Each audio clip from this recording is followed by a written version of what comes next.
Dr. Sharma here from Medskl, where we help students explore a career in medicine. Why did Shania Twain, the multi-Grammy award-winning singer and the pride and joy of Timmins, Ontario, lose her voice? Was it laryngitis, a thyroid nodule, acid reflux, or Lyme disease?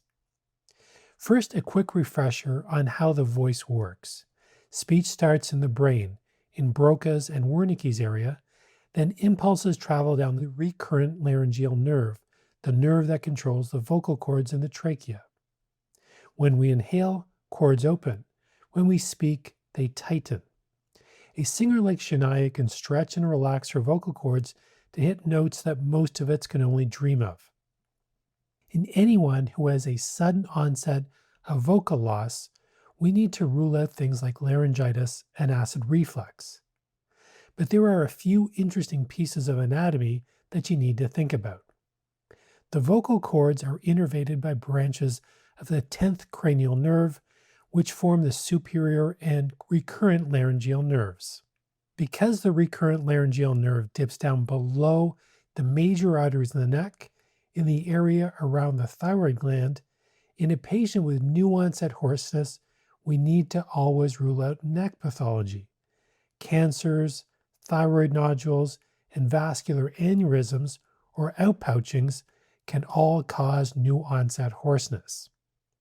Now in medicine, one question that doctors always ask is, how long have you had the problem? Hoarseness that lasts a couple of days, probably laryngitis or yelling too much at a concert. But weeks to months? Now we start thinking about central brain issues or a mass pressing on a nerve, even thyroid tumors. So what exactly happened to Shania? Well, it wasn't a common problem. When thinking through her issues, she remembers one thing very clearly: being bitten by a tick while riding on her horse.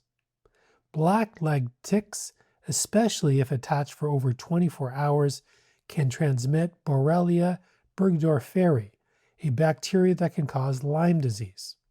With global warming, ticks are becoming more ubiquitous, and a meta-analysis from Dartmouth University showed that 1 in 2 ticks in the Northeast now carry this bacteria.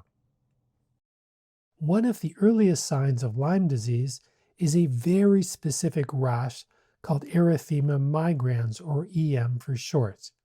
It looks like a bullseye, a pale center, red ring, another pale ring, and then a bigger red area. These rashes usually happen between 3 to 14 days following the bite. If you see it, it's antibiotics for 14 days, and the cure rates are excellent. The problem, though, is that many people never see the tick and don't have the rash. Remember that ticks hide in the grass, shrubs, or low branches. They latch onto us when we brush by, often burrowing into the skin in warm hidden spots like ankles, the groin, armpits, or the nape of the neck. Prevention is key. Our family's rule: wear light clothing and check frequently after being outdoors.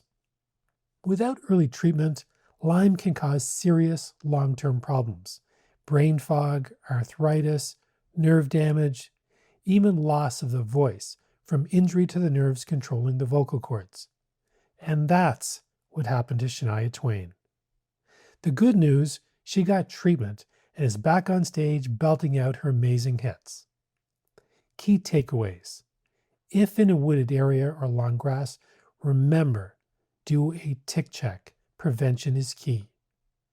Recognize the EM rash and act fast. 14 days of antibiotics can prevent a lifelong of complications. If you're a high school student watching this in class, tell your teacher there's a free lesson plan for this video at stemmd.org. If you're a science teacher looking for free weekly lesson plans built around celebrity diagnoses, grab yours at stemmd.org. If you're a medical student or physician looking for world-class clinical education, visit Medskl.com. And of course, if you're a high school student or pre-med in college who's interested in a career in medicine, visit premedskl.com.